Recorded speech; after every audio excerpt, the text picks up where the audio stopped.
So today we're going to talk about an awesome neighborhood in Norfolk.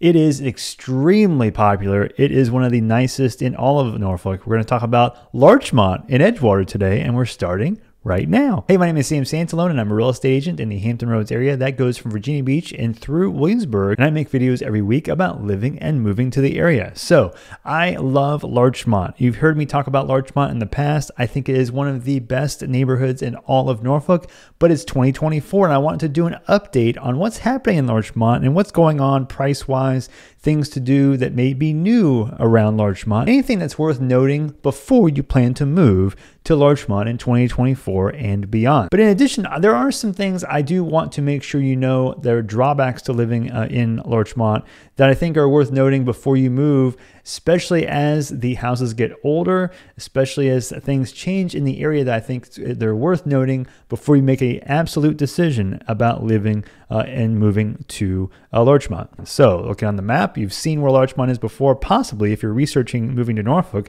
Zooming in, you see Norfolk, and on the western side, you see Larchmont and Edgewater right here.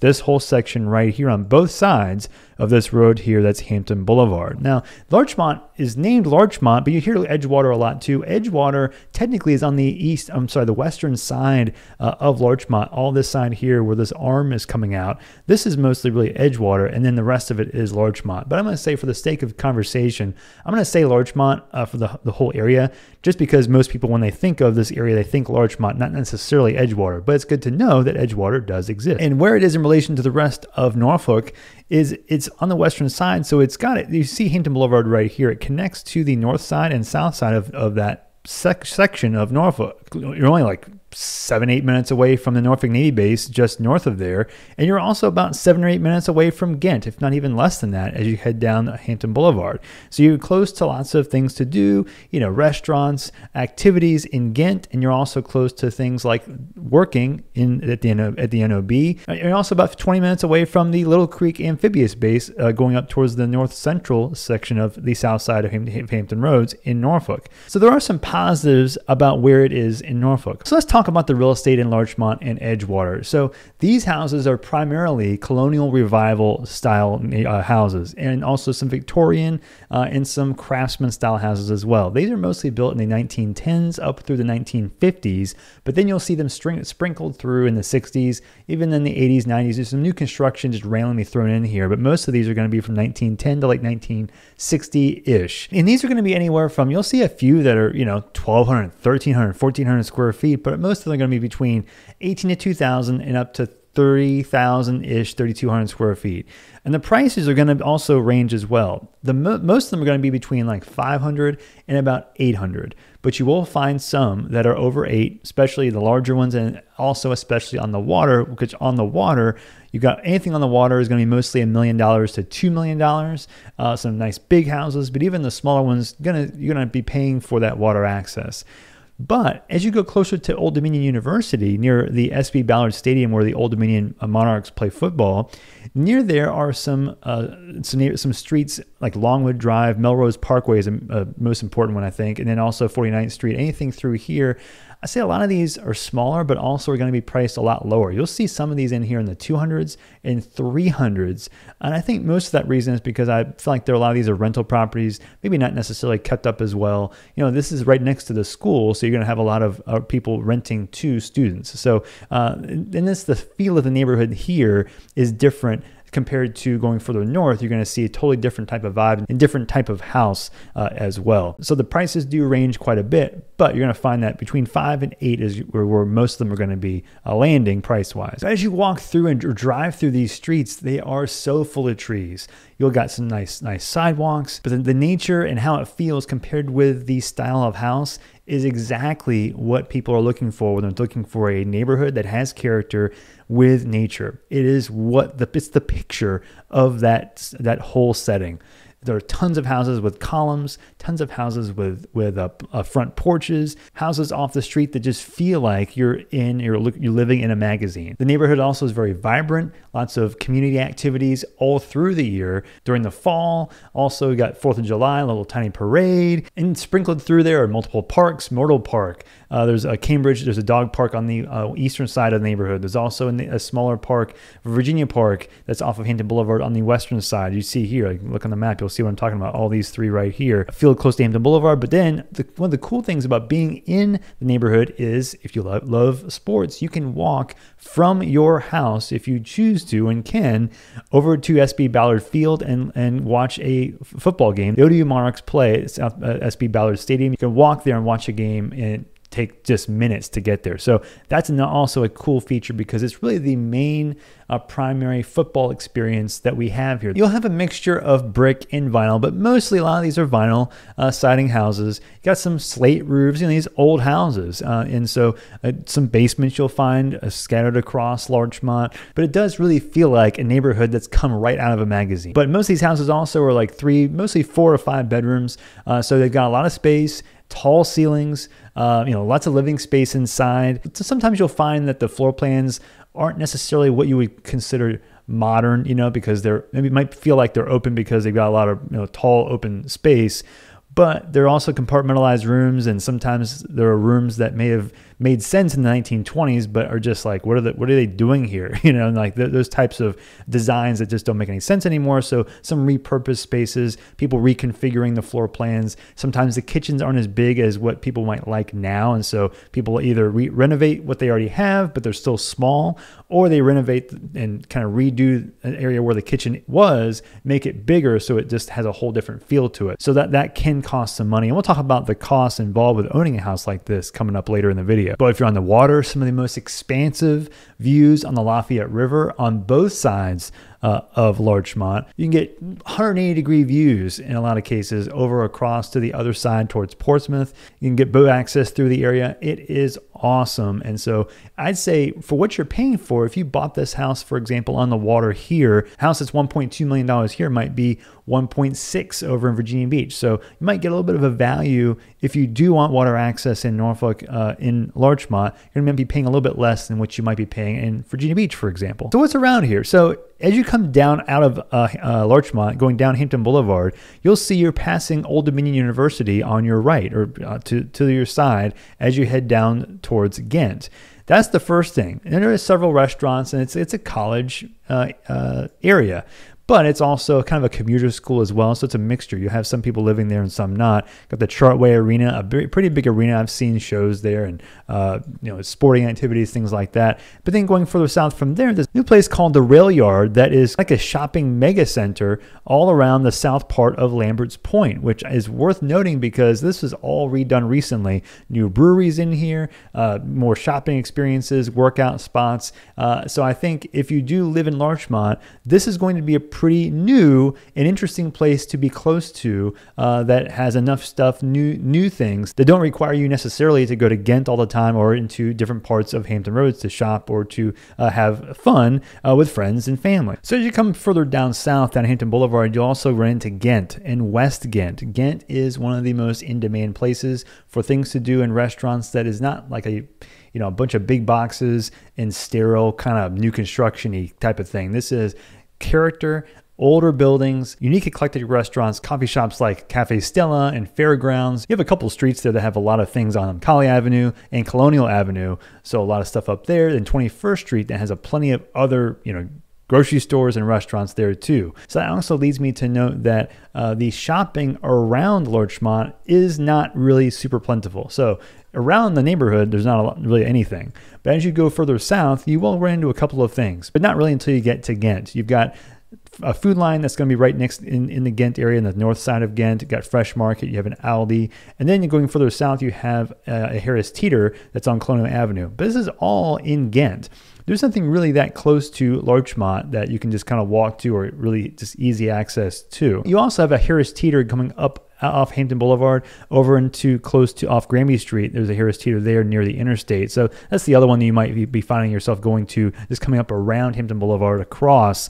That's not too far. It's about the same, honestly, to me. as going down towards Ghent to shop too. So it's kind of 6 and 1/2 dozen in the other. So that's, I'd say, is a drawback to living in Larchmont, is it takes a little bit to get to those types of things. Other restaurants I like, so Hank's Filling Station is one I think gets overlooked a lot off Hampton Boulevard going towards Colonial Place on Collie. I think it's just a kind of a cool place. It has games in the back behind it. That's fun. Next to that's Kogan's. I like that a lot too. Then you go further north from there, Elation Brewing is also very good. That's on Collie. They have very good pizza. So you'll find good restaurants up and down Collie and Colonial. Another one that's worth mentioning too, going further down Collie, go towards Colonial, is the Handsome Biscuit. There it is, right there. They have a new location opening in Virginia Beach near Town Center, which I'm a big fan of that restaurant. Then again, as you come down into Ghent, you're going to find a bunch. The Redwood Smoke Shack, great barbecue there. Bunch on 21st Street I like. You've got Kotobuki is a good Japanese place, good sushi there. Another good one's Volcano, which is over between Colonial and Llewellyn. Where is it? Right there. Yep, that's another good. Bangkok Garden's good. Then Collie's got a bunch. No Furrow Grill is a great one on Collie. Got some cool eclectic shops. Strawberry Fields, which is a great gelato place. And of course, you're also close to Chelsea, which is down the south corner behind West Ghent.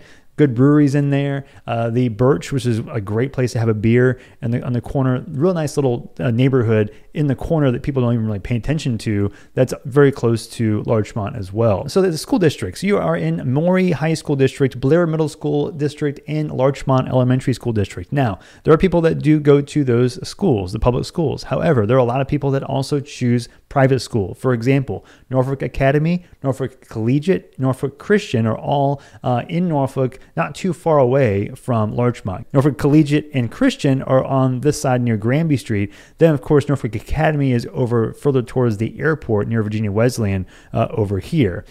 So those are the three, I'd say, most primary private schools, but there are also Montessori schools around Ghent and smaller private schools that are in that area that people often trend to as well. Okay, so now what about the drawbacks to living in Larchmont? There are a few, and they are noticeable. Well, of course, the big reason why people love Larchmont is because of the houses. They love the houses, the character, how it feels in the neighborhood. It's hard to replicate how much nature and how much character is in this neighborhood with new houses, because part of the reason why they're new is that there's nothing there yet. It's the first thing there. The cherries haven't been developed yet. It's just kind of a blank canvas. This is the opposite of that. The problem is that these houses are being anywhere from the 1910s to like 1950s and 60s mostly. You've got a lot of these types of repairs that really can be costly and may not necessarily affect appraisal value very much. Number one is cast iron and galvanized pipes going from the house to the street, and also the types of pipes used in the houses themselves. They can be old and break down, and so replumbing can be a thing. Old electrical systems is another thing. But stuff like windows, some of these might be old windows that may be expensive to replace. The insulation in the walls might not be as strong, so you may not feel as warm in the wintertime or cool in the summertime. Things like the roofs. If you have a slate roof, they can be great because they can last for like 80 to 100 years in a lot of cases. But the problem is that if they need maintenance, they can be expensive, and not many people can work on slate roofs. So it becomes a bit more complicated to do work on those types of houses or those types of roofs. If you're doing renovations, like the trim around the door frames, for example, it's all like thicker. It's nice. But paying to do that kind of repair, those replacements, can cost more than just your typical living in a 1995 house.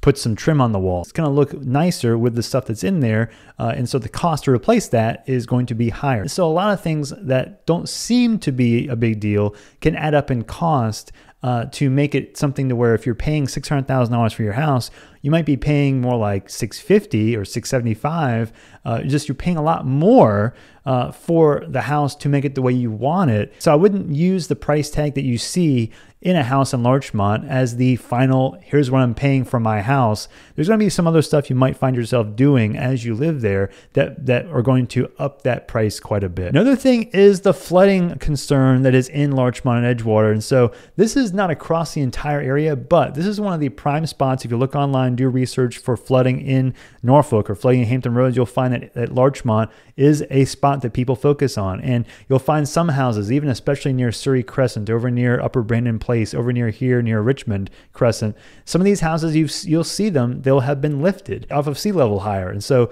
that's a good indicator of these areas are going to need some flood insurance. And so these are some of the higher amounts of flood insurance in a lot of these areas. So for example, you'll find some that are like as low as $400 or $500 a year. You're starting to find some, though, you could find some that are $1,200, $1,500, $2,000 a year for flood insurance. And so not only is it concerned with that, with the payment of the flood insurance, but also if you're on a road, a street, parking can be an issue, especially if you have a place that, during high tide, that the water can rise up and maybe get not only on the street and cover the street, but start getting up into your yard. I would definitely be aware of that if you do plan to live in Larchmont, because it's not like living in other parts of Hampton Roads. It's one of the most notable spots for flooding concerns in any parts of the area. Another drawback is based on where it is in Norfolk on the map. You'll see here, I noticed that I mentioned that there are some spots that are, they're closed. So you can be the Norfolk Navy base in like 8 minutes or so, 10 minutes or whatever. But if you go across to Virginia Beach, you're in the corner of Norfolk, and getting across to Virginia Beach into town center, for example, 30 minutes. Going towards the beach, more than that, 35, 40, and traffic could take more than that. So while it looks like it's in the center of everything, it really isn't, because it's blocked by water on many sides. And so you have to kind of go out only one-ish, almost kind of two directions. And so that will in and of itself just create longer commute times to the rest of Hampton Roads, unless you're living right in the western part of Norfolk and also working there. Living in Larchmont can be frustrating getting out to the rest of Hampton Roads conveniently. So if you have any other questions about living in Larchmont or Norfolk or Hampton Roads at all, Virginia Beach through Williamsburg, let me know. It's what I do. I love helping people relocate to the area. So if you have any questions, I have my contact information in the description. Call, email, text, reach out, and I'll do whatever I can to help you relocate to the area. And I will see you on the next video.